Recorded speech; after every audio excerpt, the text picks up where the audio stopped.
ശബരിമല യുവതി പ്രവേശന വിഷയത്തിൽ CPM നേതാവ് എം സ്വരാജ് നടത്തിയ വിവാദ പരാമർശത്തിൽ റിപ്പോർട്ട് തേടി കോടതി.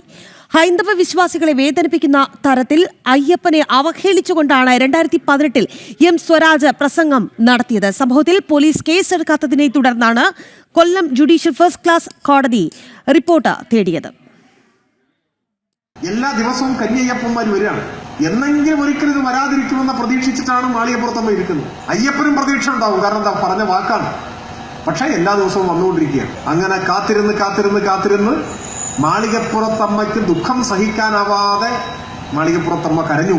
അതാണ് ആ കണ്ണുനീരിങ്ങനെ വന്ന് വീണ് അത് ഒരു മഹാപ്രളയമായി മാറി. അങ്ങനെയാണ് കേരളത്തിൽ പ്രളയം ഉണ്ടായത്. മനസ്സിലായി? പ്രളയം വന്നത് അങ്ങനെ. 2018 എറണാകുളത്ത് ദേശാഭിമാനി സംഘടിപ്പിച്ച പരിപാടിയിലാണ് എം സ്വരാജ് ഇങ്ങനെ പറഞ്ഞത്. മാളികപ്പുറത്തമ്മയെ അയ്യപ്പൻ വിവാഹം കഴിച്ചുവെന്നും അയ്യപ്പന്റെ ബ്രഹ്മചര്യം അവസാനിപ്പിച്ചുവെന്നും പറഞ്ഞ സ്വരാജ് ഹൈന്ദവ വിശ്വാസങ്ങളെ പാടെ അവഹേളിച്ചു. ആഗസ്റ്റ് 17 ചിങ്ങമാസം 1-ാം തീയതി നട തുറന്നപ്പോ കന്യയ്യപ്പനും ഇല്ല, ഗുരുസ്വാമി ഇല്ല, ആരുമില്ല. കാരണം പ്രളയമാണ്. അങ്ങനെ ചരിത്രത്തിൽ ആദ്യമായി കന്യയ്യപ്പൻ ചിങ്ങമാസം 1-ാം തീയതി മലയിലെത്തിയില്ല. അപ്പൊ വ്യവസ്ഥ പ്രകാരം എന്ത് വേണം? മാളികപ്പുറത്തമ്മയെ വിവാഹം കഴിക്കണം.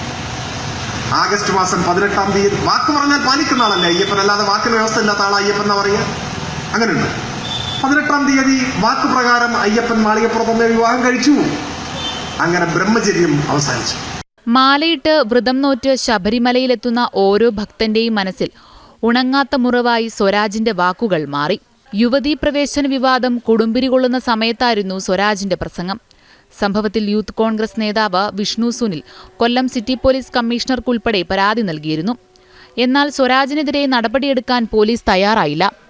പോലീസ് കേസെടുക്കാത്തതിനെ തുടർന്നാണ് കോടതിയെ സമീപിച്ചത്. കൊല്ലം ജുഡീഷ്യൽ ഫസ്റ്റ് ക്ലാസ് മജിസ്ട്രേറ്റ് കോടതി മുൻ സംഭവത്തിൽ അടിയന്തരമായി റിപ്പോർട്ട് സമർപ്പിക്കാൻ പോലീസിനോട് ആവശ്യപ്പെട്ടു. 2 ദിവസത്തിനുള്ളിൽ പോലീസ് സമർപ്പിക്കുന്ന റിപ്പോർട്ടിന്റെ അടിസ്ഥാനത്തിലാകും തുടർ നടപടി. ജനം, കൊല്ലം.